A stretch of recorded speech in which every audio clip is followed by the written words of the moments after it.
ನಮಸ್ತೆ ಸ್ನೇಹಿತರೆ, ಮತ್ತೊಂದು ವಿಡಿಯೋಗೆ ತಮ್ಮೆಲ್ಲರಿಗೂ ಆತ್ಮೀಯವಾದ ಸ್ವಾಗತವನ್ನ ಕೋರುತ್ತಾ ಕೆಪಿಎಸ್ಸಿಯಲ್ಲಿ ಆಗಿರ್ತಕ್ಕಂಥ ಬ್ರಹ್ಮಾಂಡ ಭ್ರಷ್ಟಾಚಾರದ ಬಗ್ಗೆ ಘನ ನ್ಯಾಯಾಲಯ ಯಾವ ರೀತಿ ಕರ್ನಾಟಕ ಲೋಕಸೇವಾ ಆಯೋಗಕ್ಕೆ ಚಾಟಿಯನ್ನ ಬೀಸಿದೆ ಅಂತಕ್ಕಂಥ ಒಂದು ವಿಡಿಯೋವನ್ನ ಕೋರ್ಟಲ್ಲಿ ಯಾವ ರೀತಿ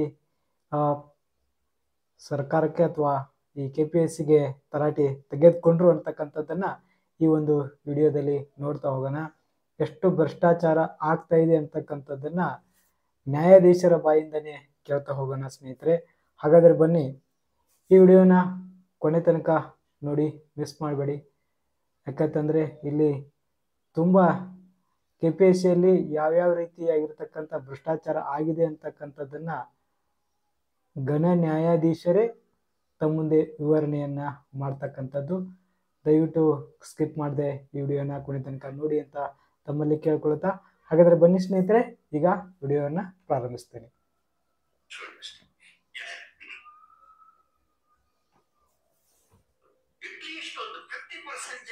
ನಿಜವಾದ ಜಾಬ್ ಸಿಗಬೇಕಲ್ಲ, ಎಲ್ಲರೂ ಆಪ್ಷನ್ ಆಗಂಗಿದ್ರೆ ನೋಟಿಫೈ ಮಾಡಿ ಇಂಥ ಪೋಸ್ಟ್ ಇಷ್ಟಿಷ್ಟು ಅನ್ಕೊಂಡು ಒಳ್ಳೆ ಜನರಿಗೆ ಇಷ್ಟು ದುಡ್ಡು ಇದ್ದಂತ ಬದುಕ್ತಾರೆ, ದುಡ್ಡು ಇಲ್ದಂತ ಸಾಯ್ತಾರೆ.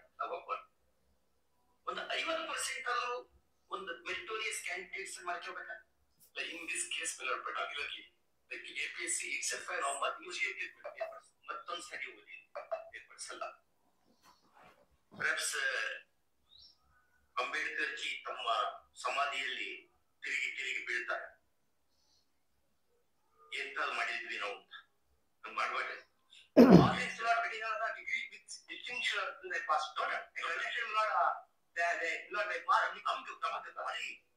ಡಿಸ್ಟರ್ಬ್ ಮಾಡಿದ್ದು to me and to my brother is 3-member committee is constituted. Committee is working. 3 meetings have taken place before constitution of the committee. The information is sought for from the secretary. The secretary has furnished the information. Everything is being looked into. You send that list. Very next day, on 24th it is prepared. 25th it reaches the government. That is not correct. Hengiru. Hangagi, immediately he shifted word. Because they made allegation, secretary shifted. After shifted, secretary, these people made allegation secretary. So you look at first. 25 and 24 letter on person ತಗೋಬೇಕಾಗುತ್ತೆ. ಆ letter ತಗೊಂಡ್ಬರ್ಬೇಕು. ಎಲ್ಲ ಅಷ್ಟು everything we want to look it. At least ಒಂದು 50% ಜನರಿಗಾದ್ರೂ ಒಳ್ಳೆಯವ್ರಿಗೆ ಸಿಗಬೇಕಲ್ಲ job. ಎಲ್ಲರೂ ಮಾಡ್ಕೊಳ್ಳೋದು ಅಂತಂದ್ರೆ ಏನು ಹಿಂಗೆಲ್ಲ ಮಾತಾಡ್ಬಾರ್ದು ನಾವು. ಅವ್ರನ್ನ ಮಾತಾಡಿಸ್ತದೆ, ರೆಕಾರ್ಡ್ ನೋಡಿದ್ದೇನೆ. ಅವನ ರೆಕಾರ್ಡ್ ಎಲ್ಲ ನಾವು ನೋಡಿ ಮಾರ್ಕೋತಾ ಇದ್ದಾರೆ ಅಂತ ಅರ್ಥ ತಾನೆ. ಮಾನ್ಯ ನ್ಯಾಯಾಧೀಶರು ಈ ಮಾತನ್ನ ಹೇಳಿರುವುದು. ಜನರು ಓದಂಗೆ ಹೇಳ್ಬಿಟ್ಟೆ ನೋಡಿ, ಎಲ್ಲರೂ ನೋಡಿ ಏನೇನಾಗಿದೆ ಅಂತ ಅದೆಲ್ಲರಿಗೂ ಗೊತ್ತಾಗಲಿ. ಹಿಂಗೆಲ್ಲ ಹಾಕೋತ ಹೋದ್ರೆ ನಾಳೆ ಕ್ರಾಂತಿ ಆಗ್ತದೆ. ಹೌದು, ಒಳ್ಳೊಳ್ಳೆ ಕ್ಯಾಂಡಿಡೇಟ್ಸ್ ಸೆಲೆಕ್ಟ್ ಮಾಡಬೇಕು. ಎಲ್ಲರನ್ನು ಮಾಡ್ಕೊಳ್ಳೋದಲ್ಲ, ಸಿಕ್ಕಿದ ಸಗಣಿ ಎಲ್ಲ ಮಾಡ್ಕೊಂಡು ಬಂದ್ಬಿಟ್ರೆ ಹೆಂಗೆ ಮುಂದಿನ ಜನಾಂಗ ಉಳ್ಕೊಳ್ಳೋದು ಹೆಂಗೆ, ಸಮಾಜ ಉಳ್ಕೊಳ್ಳೋದು ಹೆಂಗೆ? We will do something in this matter. But 24% I can understand. Out of 24, only 11 because they are able to read them. Government party is enough. Government party ask your tell your advocate general that court has asked him to come here. Yes. ಅವು subject OMR answer sheets ಇದಾವಲ್ಲ, OMRs ಇದಾವಲ್ಲ, ಸೇರಿ ಕವರ್ನೇ ಕೊಡಿ ಅಲ್ಲ ಕೊಡ್ರಿ, ತರ್ಸ್ರಿ. 2.5 ಬರಬೇಕು. Something ಇಲ್ಲ ಆಗ್ತಾ ಇದೆ. FSL ರಿಪೋರ್ಟ್ ಕೊಡ್ತೀವಿ. ಸೊ ಏನೇನು ತರಿಸಿದ್ರೆ ಎವ್ರಿಥಿಂಗ್ ನಮ್ಗೆ ಕೊಡಿ. ಸಾಮಾನ್ಯವಾಗಿ ಅವನ್ನೆಲ್ಲ ನಾವು ನೋಡ್ಕೊಂಡು ಕೊಡಬಾರ್ದು. ಆದ್ರೆ ಇದು ಎಕ್ಸ್ಟ್ರಾರ್ಡಿನರಿ ಕೇಸ್. ತುಂಬಾ ಪಾಪ ಯುವಕರಿಗೆ ಭ್ರಮನಿರಸನ ಆಗ್ತಾ ಇದೆ. ಹೌದು ಸರ್, ದುಡ್ಡಿಲ್ದಂಗ ಆಗೋದಿಲ್ಲ ಕೆಲಸ ಅನ್ನುವಂಥದ್ದು ಬಂದ್ಬಿಟ್ಟಿದೆ ಈಗ. ನೋಡಿ ಆನಮ್ನಿ ಆಗಿದೆ. ಯಾವುದೇ ಇನ್ಸ್ಟಿಟ್ಯೂಷನ್, ಆಲ್ ಕಾನ್ಸ್ಟಿಟ್ಯೂಷನಲ್ ಇನ್ಸ್ಟಿಟ್ಯೂಷನ್ಸ್ ಆ ರೀತಿಯಾಗಿದೆ. ಬಿಡಿಸಿ ಹೇಳಲ್ಲ, ಆಲ್ ಕಾನ್ಸ್ಟಿಟ್ಯೂಷನಲ್ ಇನ್ಸ್ಟಿಟ್ಯೂಷನ್ ಹಂಗಾಗಿದೆ. ಇಲ್ಲಿ ಬಿಡಲ್ಲ ನಾವು. ಇದು we will take it to its logical end. Yes. ಈ KS ನಾವೇ ಕ್ಯಾನ್ಸಲ್ ಮಾಡೋದು. ಯಾಕೆಂದ್ರೆ ಆಲ್ ಮೆಂಬರ್ಸ್ ಅಲ್ಲ ಲೆಟ್ ದೆಮ್ ಆರ್ಗ್ಯೂ ಏನು ಮೆರಿಟ್ ಅಥವಾ ಮೆರಿಟ್ ಅಲ್ಲ ಹೇಗೆ ಬಂದಿದ್ದಾರೆ ಅದು ಸೇರಿ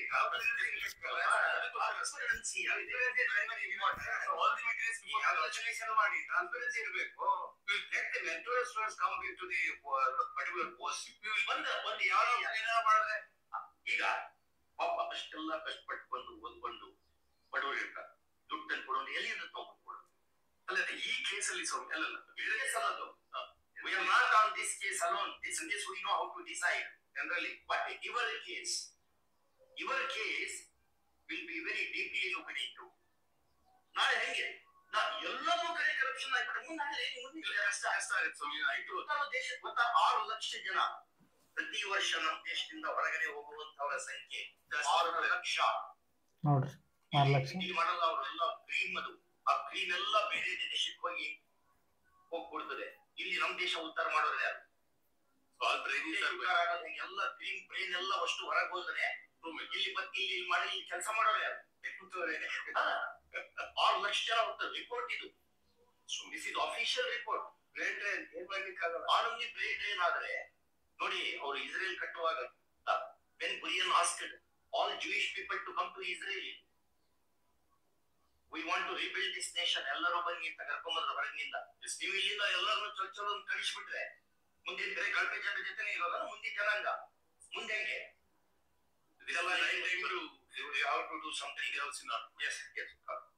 ಬ್ರೈನ್ ಡ್ರೈನ್ ಆಗ್ತಾ ಇದೆ ದೇಶದಲ್ಲಿ. ಎಲ್ಲ ನಮ್ಮ ಫರ್ಟಿಲಿಟಿ ಅಷ್ಟನ್ನು ಬೇರೆ ದೇಶಕ್ಕೆ ಕೊಟ್ಟು ಬಿಟ್ರೆ ಮುಂದೆ ನಾವೇನ್ ಮಾಡ್ಬೇಕು? ಒಬ್ಬ ಗ್ರೇಟ್ ಬ್ರೈನಿ ಲೈಕ್ ವಿಶ್ವೇಶ್ವರಯ್ಯ ಎಷ್ಟು ಲಕ್ಷ ಎಕರೆ ನೀರಾವರಿ ಆಯ್ತು ಒಂದು ಬ್ರೈನ್ ಇಂದ. ಮತ್ತೆ ಒಂದೇ ಬ್ರೈನು ಡಾಕ್ಟರ್ ಅಂಬೇಡ್ಕರ್, ಒಂದೇ ಬ್ರೈನು. ಎಷ್ಟು ಕೋಟಿ ಜನರಿಗೆ ಉಪಯೋಗ ಒಂದು ಗ್ರಂಥದಿಂದ. ಹೌದಾ? ಅಂತವ್ರಿಗೆಲ್ಲ ನೀವು ಸಪೋಸ್ ಅಂಬೇಡ್ಕರ್ ಜಿ ಅಲ್ಲೇ ಅಮೆರಿಕದಾಗ ಇದ್ದು ಬಂದಿದ್ರೆ ಅವ್ರಿಗೆ ಬೇಕಾದಷ್ಟು ಆಫರ್ ಇತ್ತು ಅಲ್ಲಿರ್ಲಿಕ್ಕೆ, ಬಿಟ್ಟು ಬಂದರು ದೇಶಕ್ಕೆ. My heart bleeds for India ಅಂತ ಹೇಳಿದ್ರು.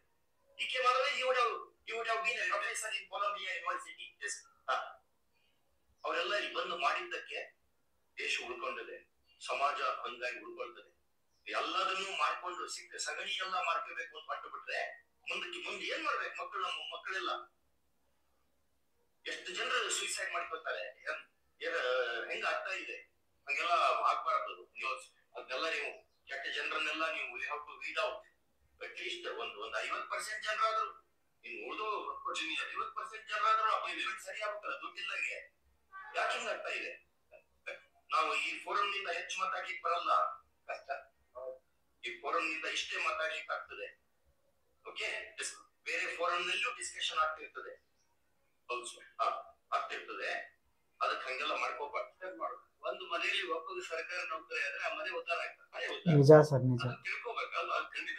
ಬಡವರಾಗಿ ಇರೋದು ಇವರೆಲ್ಲ ಮಾಡ್ಕೊಂಡು ಮಜಾ ಮಾಡೋದು. ಆಮೇಲೆ ದುಡ್ಡಿದ್ದು ನೀನು ಕೊಡಂಗಿದ್ರೆ ಆದ್ರೆ ನಮ್ ಕಾನ್ಸ್ಟಿಟ್ಯೂಷನ್ ಆಗ್ಬೇಕು. ಕಾನ್ಸ್ಟಿಟ್ಯೂಷನ್ ಬೇಡ ನಮಗೆ. ಎಲ್ಲರೂ ಬದುಕಬೇಕು, ಸಹಬಾಳ್ವೆಯನ್ನು ಉಂಟು ಮಾಡುವಂತ ಕಾನ್ಸ್ಟಿಟ್ಯೂಷನ್ ಇದೆ. ಬರೇ ರಿಚ್ ಪೀಪಲ್ ಈಗ ಅಷ್ಟೇ ಮಾಡಿ. We are not against rich people. Richness is A virtue. ಆದ್ರೆ ಬಡವರು ಇದ್ದಾರೆ. ಏನಂತ ಹೇಳಿದ್ರು ಇವರು ನಿಸಾರ್ ಅಹಮದ್ ಅವರು, ಒಂದೆದೆಯ ಹಾಲ ಕುಡಿದವರ ನಡುವೆ ಎನಿತೊಂದು ಭೇದ ತಾಯಿ, ಒಂದೇ ನೆಲದ ರಸ ಹೀರಲೇನು ಅದು ಸಿಹಿ ಕಲಿಯ ರುಚಿಯ ಕಾಯಿ. ಹಣವಿಲ್ಲ ಹೆಣದ ಸಂಸ್ಕಾರಕ್ಕೆಂದು, ಹಣವಿಲ್ಲ ಹೆಣದ ಸಂಸ್ಕಾರಕ್ಕೆಂದು ಕೈಹೊತ್ತ ಬಡವನೊಬ್ಬ, ಇನ್ನೊಬ್ಬ ತಾನು ಆಚರಿಸುತ್ತಿರುವ ವೈಭವದ ಹುಟ್ಟು ಹಬ್ಬ. ಒಬ್ಬರಿಗೆ ಕ್ರಿಮೇಷನ್ ಮಾಡ್ಲಿಕ್ಕೆ ದುಡ್ಡಿಲ್ಲ, ಇನ್ನೊಬ್ಬರಿಗೆ ಬಟ್ಟೆ ಆಚರಿಸ್ತಾನವ 5 ಸ್ಟಾರ್ ಹೋಟೆಲ್. ಈ ಡಿಸ್ಪೆರಿಟಿ ಹಾಕೋತ್ ಹೋದ್ರೆ ಸಮಾಜ ಉಳಿಯೋದು ಹೆಂಗೆ? ನಾಳೆ ಬರೀ ಸುಟ್ಕೇಸ್ ಇದ್ದವರಿಗೆ ಅಷ್ಟೇ ಜಾಬ್ ಸಿಗಂಗಿದ್ರೆ ಉಳಿದವ್ರ ಗತಿ ಏನು?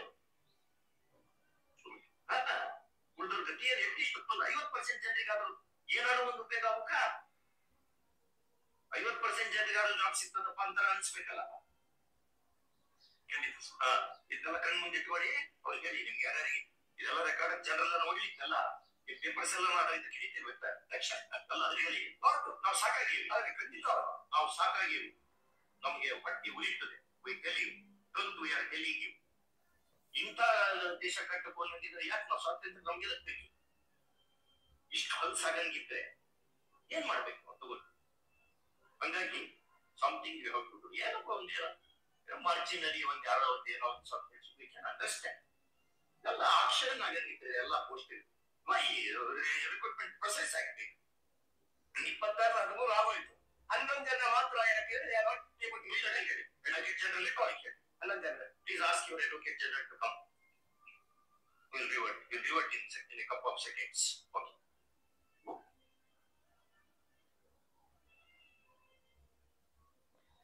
ನೋಡಿದ್ರಲ್ಲ ಸ್ನೇಹಿತರೆ, ಯಾವ ರೀತಿ ಈ KPSC ಅಟ್ಲೀಸ್ಟ್ 50% ಆದರೂ ಬಡ ವಿದ್ಯಾರ್ಥಿಗಳಿಗೆ ಇದರಿಂದ ಅನುಕೂಲ ಆಗಲಿ ಅಂತ ಹೇಳಿ ಒಬ್ಬ ನ್ಯಾಯಾಧೀಶರ ಬಾಯಿಂದ ಈ ಮಾತು ಬರುತ್ತೆ ಅಂತಂದರೆ ನಮ್ಮಲ್ಲಿ ಎಷ್ಟೊಂದು ಭ್ರಷ್ಟಾಚಾರ ತುಂಬಿದೆ.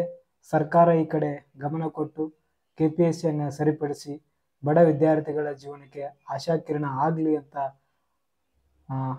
ದೇವರಲ್ಲಿ ಕೇಳ್ಕೊಳ್ತಾ, ಮತ್ತು ಮಾನ್ಯ ಸರ್ಕಾರಕ್ಕೂ ಮತ್ತು KPSCಯಲ್ಲಿ ಇರ್ತಕ್ಕಂಥ ಕೆಲವು ಒಳ್ಳೆಯ ವ್ಯಕ್ತಿಗಳು ಕೂಡ ಇಂಥ ಭ್ರಷ್ಟಾಚಾರದ ವಿರುದ್ಧ ಹೋರಾಡಿರಿ. ಯಾರೆಲ್ಲ ಹೋರಾಟ ಮಾಡ್ತಾ ಇದ್ದಾರೆ ಅವ್ರಿಗೆ ನಮ್ಮ ನೈತಿಕ ಬೆಂಬಲ ಇದೆ ಅಂತ ಹೇಳುತ್ತಾ ಈ ವಿಡಿಯೋನ ಇಲ್ಲಿಗೆ ಮುಗಿಸ್ತಾ ಇದ್ದೀನಿ. ದಯವಿಟ್ಟು ಈ ವಿಡಿಯೋನ ಶೇರ್ ಮಾಡಿ ಮತ್ತು ನಮ್ಮ ಚಾನಲ್ನ ಸಬ್ಸ್ಕ್ರೈಬ್ ಮಾಡಿ ಅಂತ ಕೇಳ್ಕೊಳ್ತಾ, ಓಕೆ, ಥ್ಯಾಂಕ್ ಯು.